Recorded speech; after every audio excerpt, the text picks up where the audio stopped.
Good morning, everyone. We're continuing in our study here on Sunday morning of the subject of knowing God, and we have currently been involved in a review of the subject of general revelation. That is the idea that God has revealed himself in the creation that we see around us.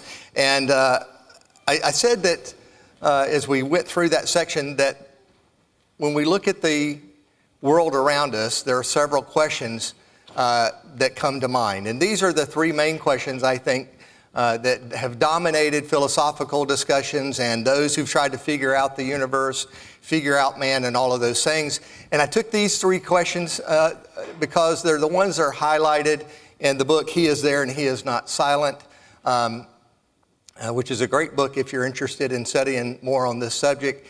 And Francis Schaeffer boiled the questions down to these three. The questions of existence or being, that is the subject of metaphysics. The dilemma of man, primarily a discussion of morality.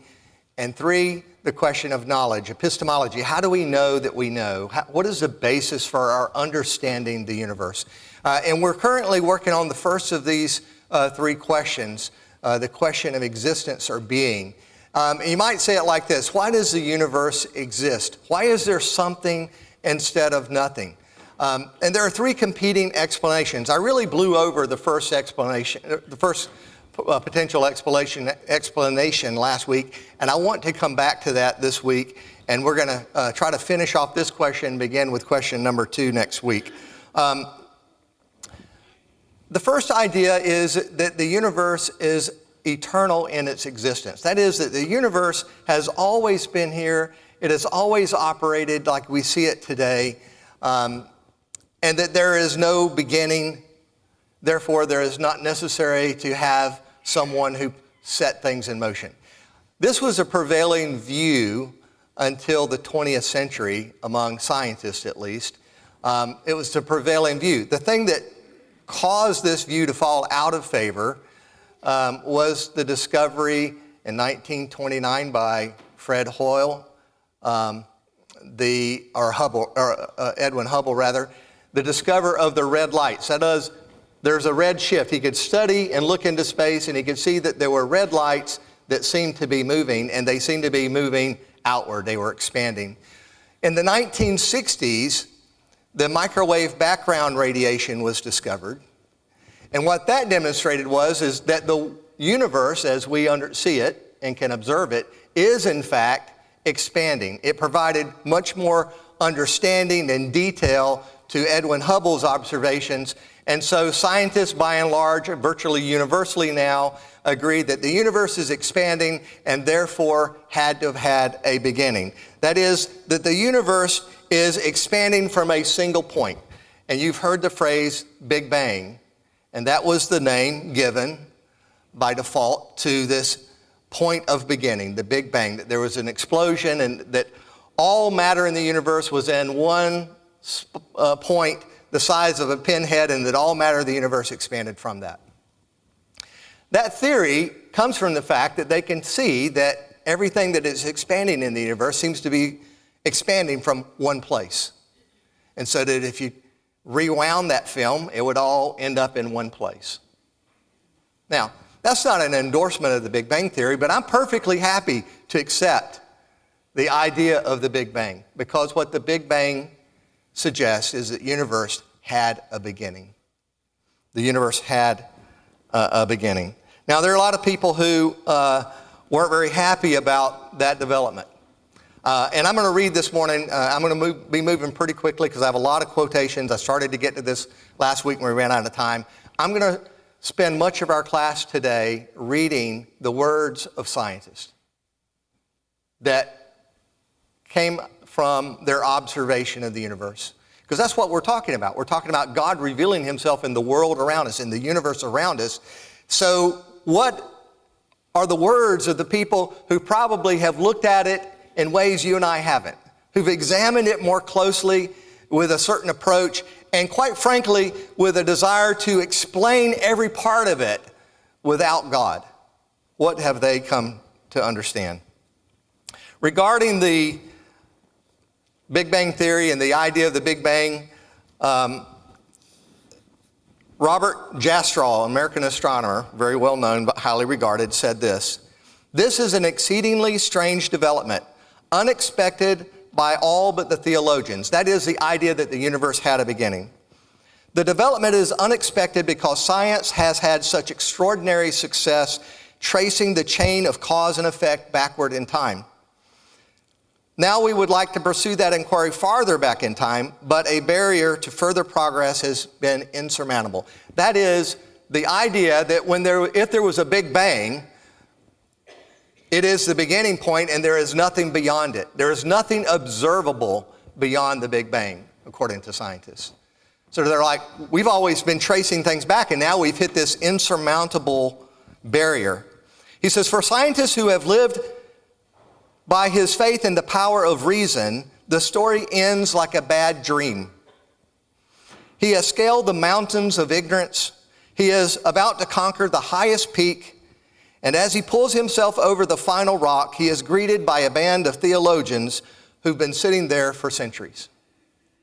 And that's a great quote. You know, the idea that he recognizes that what they have now discovered fits the theologian's explanation of the universe better than that of the scientist. So when they reached the peak and thought they were going to uncover everything, they found that the explanations that have been around for centuries and millenniums fits better.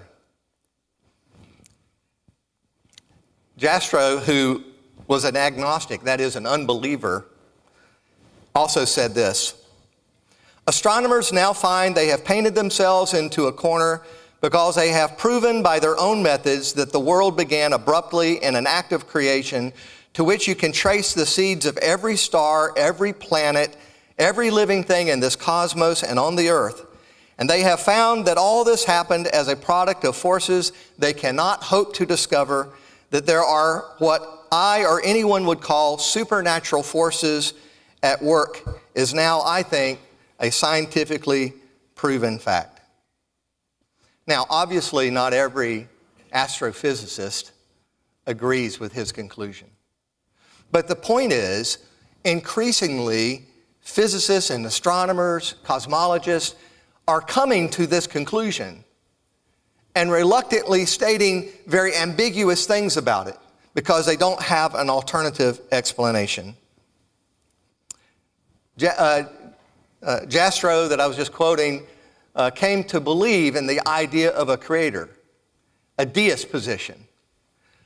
Now, what we find when you read these quotes, and I'm not going to read all of them that I have here, but what we find is they often come to this deist position. That is, it is inescapable to them that something is at work.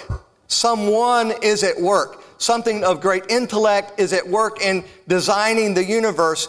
But they take the deist position because they want to avoid the implications of a creator.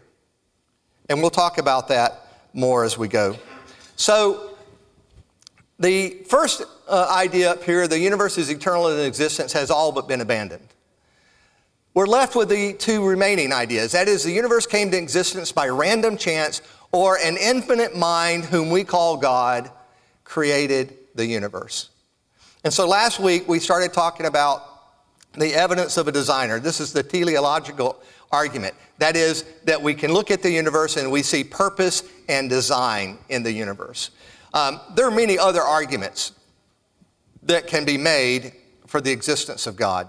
I'm focusing just on this one area, and that is the area of design. Because when I look at the scriptures and I read what inspired writers wrote, that seems to be what drove them. They looked at the universe and they were amazed. They looked at the universe and they couldn't explain it. In Psalm 139, it says, "O Lord, you have searched me and known me. You know when I sit down and when I rise up. You understand my thought from afar. You scrutinize my path and my lying down, and are intimately acquainted with all my ways. Even before there is a word on my tongue, behold, Lord, you will know it. You have closed me behind and before, and laid your hand upon me. Such knowledge is too wonderful for me. It is too high. I cannot attain it." Now, this will lead us into the second question. But here this idea is that the knowledge is too wonderful for me. Yeah, and here this writer, David, is basically looking at himself. He says, when I look at myself, just what I understand about myself. And of course, we are part of creation. So we are part of natural revelation ourselves. But he says, when I think about this and the fact that you know what I'm thinking before I think it. You know what I'm going to say before I say it. You have closed me from behind and from it. You know me from beginning to end, Lord. He says, and it is knowledge that is too wonderful for me. It is too high. I cannot attain it. Last week, if you'll recall, my wife made sure I understood that it was terrible reading the quote from Pascal, and it was. It's very difficult to read because it was written in the 1700s. Very difficult. It's worse than reading the King James Bible, written in the same century, by the way. But the point of that reading was Pascal lived in the century where we discovered the telescope and the microscope.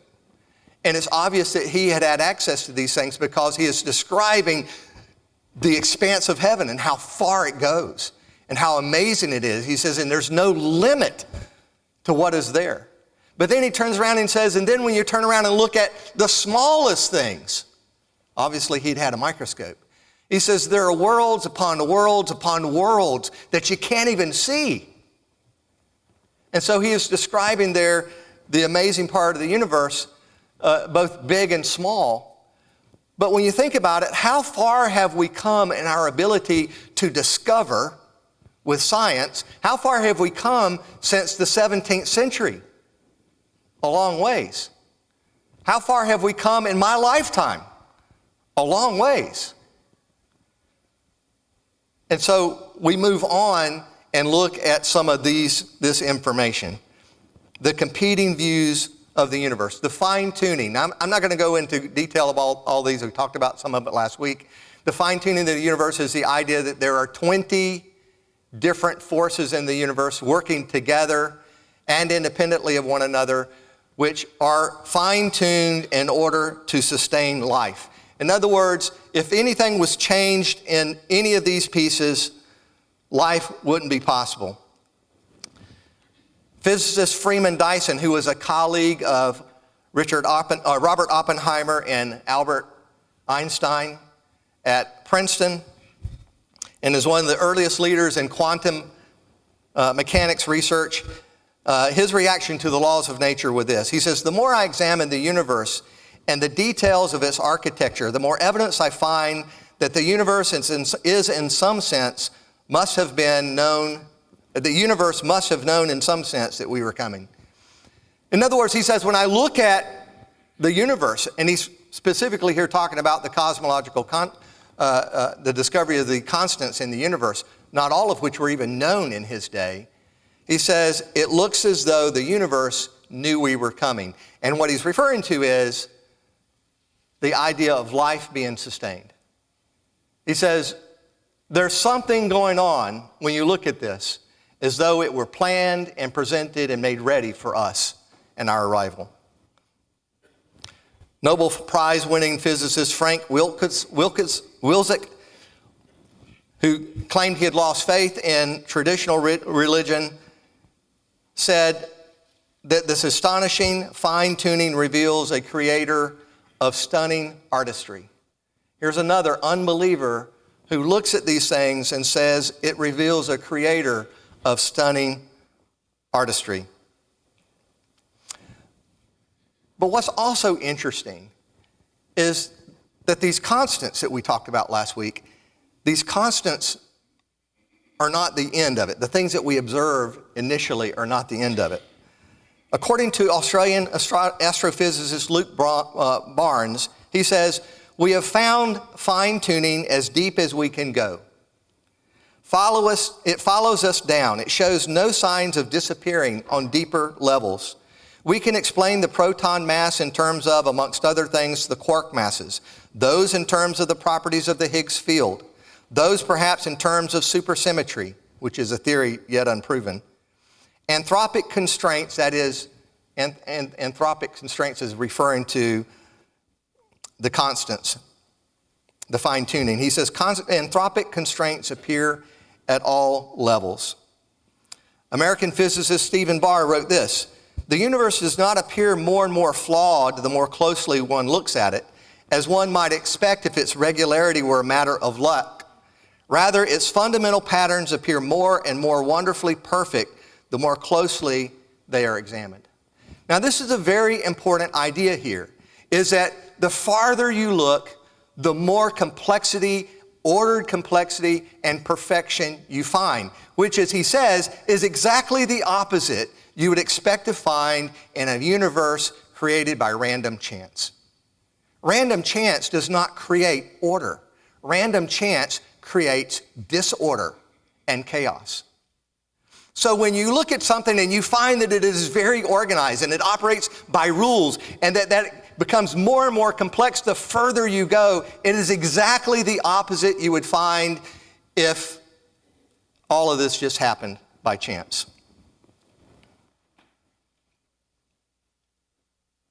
I want to talk about what lies beyond the Big Bang for a moment. Scientists, as I said earlier, wrestle. And I should clarify, unbelieving scientists. Not all scientists are unbelieving. But unfortunately, because of the way this debate gets cast, it's as though we're pinning religion against science. But what I hope to show as we look at a couple of these quotes is that that's not the case. It is God versus unbelief. And science is simply the vehicle which some unbelievers use to justify their unbelief. But science is not anti-God. In fact, as we're seeing as we go through this, science and scientific discovery supports the idea of a creator. But listen to this. Harvard biologist Richard Lewontin,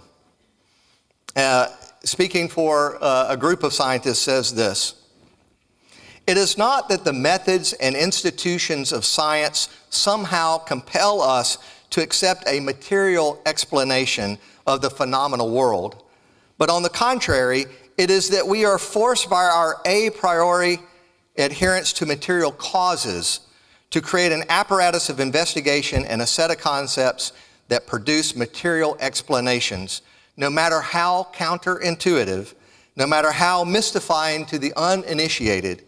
Moreover, that materialism is absolute, for we cannot allow a divine foot in the door. Now, you probably need to read that a couple of times. I'll grant that. But let me break down very quickly what he says. He says, science doesn't force us to only accept material, that is non-God, explanations for the universe. It's not science that compels us. It is our a priori adherence. Now, a priori, just to explain that, there's empirical evidence, and then there's a priori concepts. And that is concepts that are driven by theory, not by viewable experiment. And so what he's saying here is, it's not the science, it's not the things that we can see and touch that force us to have a material view of things. It is rather our theoretical idea. That is our rejection of a creator that pushes us forward. And then he flat out says it there in the end. He says, materialism is absolute, for we cannot allow a divine foot in the door. In other words, anything but God. No matter how counterintuitive and no matter how mystifying to the uninitiated. In other words, if you're not a scientist, our ideas are going to be mystifying. It's one word for it. He says, but we cannot allow a design foot in the door. Now I want to talk a little bit about the beauty of the universe. Now, by beauty of the universe, I'm not talking about sunsets and beautiful mountain ranges. That's not what I'm referring to. I'm referring to something that scientists refer to, In doing their researches, they look at mathematics, for example, and they look at physics and the calculations of physics. And when they look at how things in the universe operate, they refer to what they see as the beauty of the universe. And what they're talking about are things like symmetry, that there is symmetry throughout the universe, that mathematics work incredibly. And I'm going to say a little bit more about math coming up in just a moment. But the mathematics of the universe, how incredible they are. And they have come to refer to this as the beauty of the universe. And I want to read a quote from a book by McDermott called Everyday Glory, in which he describes this beauty. He says, beauty has become so pervasively recognized by physicists that it has become a criterion of true theory. If it is not beautiful, in other words, it is probably not true. Einstein himself said he believed his theory of general relativity was so beautiful that it could not fail. Renowned scientist Steven Weinberg, an atheist, implied that this criterion was widely recognized in the field. Quote, I believe that the general acceptance of general relativity was due in large part to its beauty, end quote. Other leading physicists agreed. The mathematical physicist Paul Dirac wrote, it is more important to have beauty in one's equations than to have them fit experiment. Frank Wilczek, I quoted earlier, said it was beauty and symmetry that guided James Maxwell to see that the primary ingredients of nature are not point-like particles, but space-filling fields. He was guided by, quote, inspired guesswork directed by a vision of beauty. This vision is now a staple of modern science, says Wilczek. The idea that symmetry dictates structure has come to dominate our understanding of physical reality. Now, you can see why I read that quote, because I could have never explained that myself. But the idea is that scientists, even unbelieving scientists, observe in the universe a symmetry and beauty, and they're not talking about aesthetic beauty. They're talking about a kind of beauty that you and I wouldn't even think about. A beauty that is deep within how the universe is constructed and the rules that operate it. And they're amazed by it. The beauty of the universe. So just looking at their own observations, we see these things that indicate design. They can't explain it. In fact, when you read other additional quotes about the beauty of the universe, you start seeing these same ideas. Wow, someone had to have done this, even though they're unbelieving. Now I want to come to the math of the universe. I said the other day I avoided math when I was in school, and I regret that a lot, honestly, because math is everywhere in the universe. And I think as I've gotten older, I realized I should have been a mathematician. But that wasn't how I saw it in the 9th grade. I saw myself as a baseball player. So things change. But now when you start looking at math, we see that math is everywhere. It's part of the beauty of the universe, that idea that is being described in that term. Math is an important part of that. And of course, all of the people we're talking about when we talk about these scientists, all of them are mathematicians. Everything they do is first and foremost built on math. The physicist, the astrophysicist, the astronomer, math is an important part of everything they do. So they have a great deep reverence for math. But I want you to listen to some things. I said math is everywhere in the universe. It's math, Pythagoras, you've probably heard the Pythagorean theorem. The Pythagoras, who lived in the 6th century, a Greek philosopher, mathematician. He's controversial in some ways, but he discovered that math had a role to play in the harmony of sounds in music. And his ideas were later developed and became part of music theory. Math. Music operates according to the rules of math. Who would have thought? You think most musicians are artistic. They probably, like me, avoided math. But everything they're doing is operating according to the rules of math, is what has been discovered. Listen to this quote. This is from Kitty Ferguson, who is a musician and a science writer. And she was speaking about the day it dawned on her that mathematics has an objective reality apart from its use in science. She says this, quote, "I remember clearly when it first dawned on me that human beings might have discovered mathematics, not invented it. That it might be lying, waiting in nature. That mathematical truth might be a part of independent reality. It wasn't in mathematics class, but in music theory.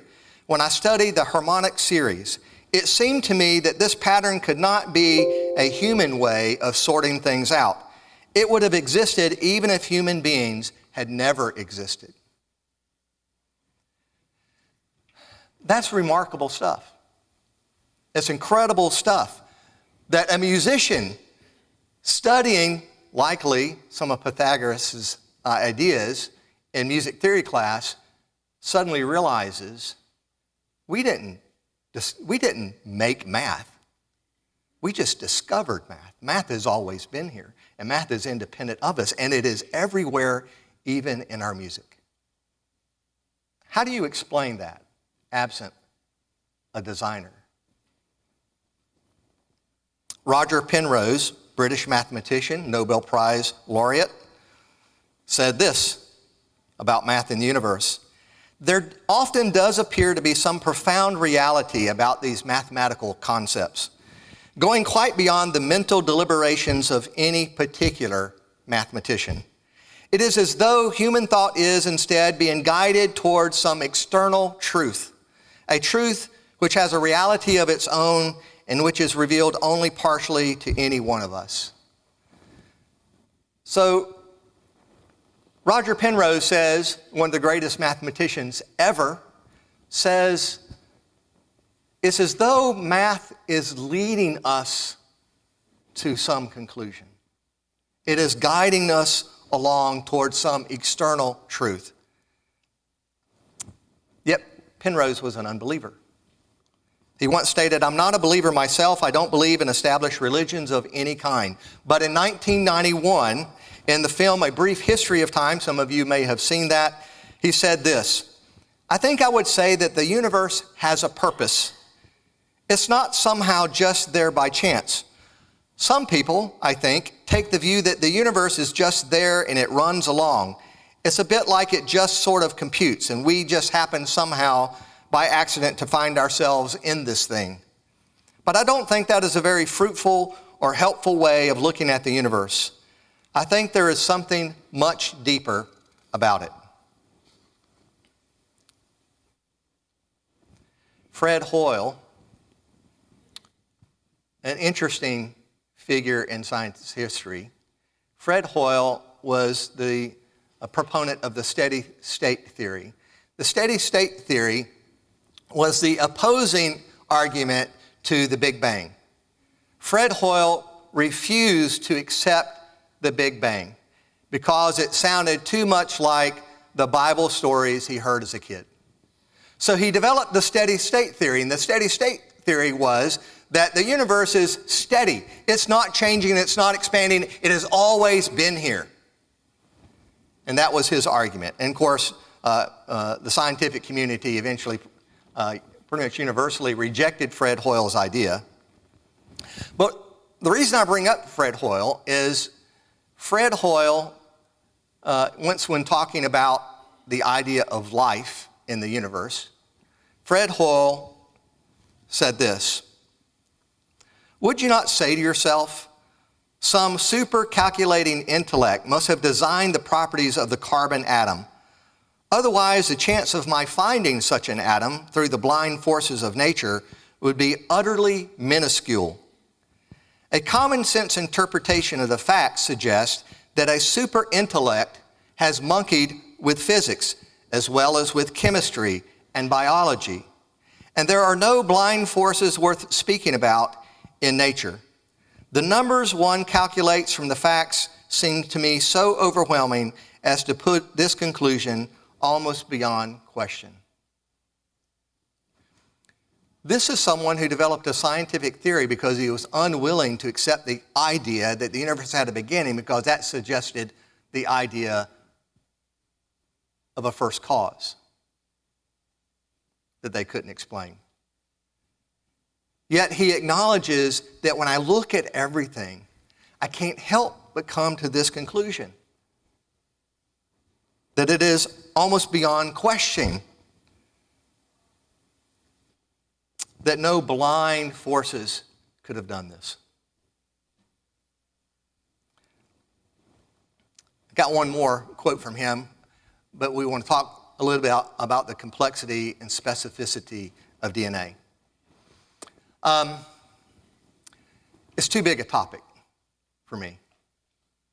It's the complexity of DNA. What's really interesting is DNA is the type of thing that I think about the quote from Pascal when he was talking about the smallest things in the universe. He says, find the smallest thing that you can find. And within it, you will find other worlds. Other worlds that have their own earth and their own moon, their own heavens and stars. In other words, he was trying to express the tremendous complexity that we see when we look at the smallest things. And that on each of the smallest things, there's another smaller thing. And each one of them is like another universe, like the one we can see. But Pascal had no concept of an idea like DNA. The complexity and specificity of DNA goes beyond anything he could have imagined in the 17th century, or anything we could have imagined in the 19th century, or the early 20th century. In other words, this is a more recent discovery, relatively speaking. And of course, it was discovered that DNA, strands of proteins, are designed, put together in order to communicate information. We've always thought, scientists have always thought that life was a combination of matter and energy. But with the discovery of DNA, it was then understood that life is a combination of energy, matter, and information. Information. Complex and specific information ordered at the highest levels imaginable. That's what DNA is.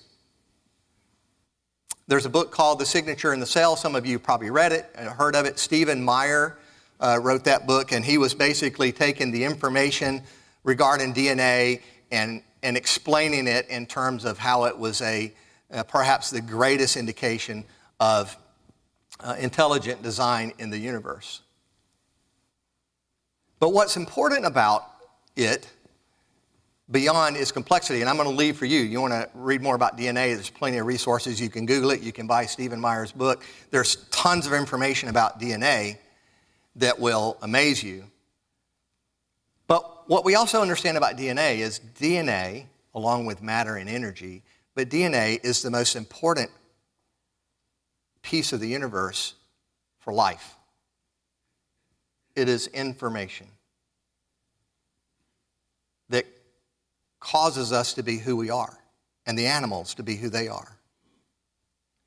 DNA is what is behind it. Fred Hoyle, that I was quoting a moment ago, said this about the probability of life in the universe. And of course, before I read that, of course, the problem with the Big Bang Theory, whether you go with the Big Bang Theory or some other theory, whatever, the really most difficult part of our universe is life. Right? Where does life come from? Because we can't observe it. There's been many attempts to, create life in a test tube. There's been many attempts to do that. And there's been some degree of replicating of cells because cells have within them, because of DNA, cells have within them the ability to do certain amount of regeneration. But as far as creating life as we understand life, it hasn't been possible. No one's been able to do it. And DNA has helped us to come to understand why.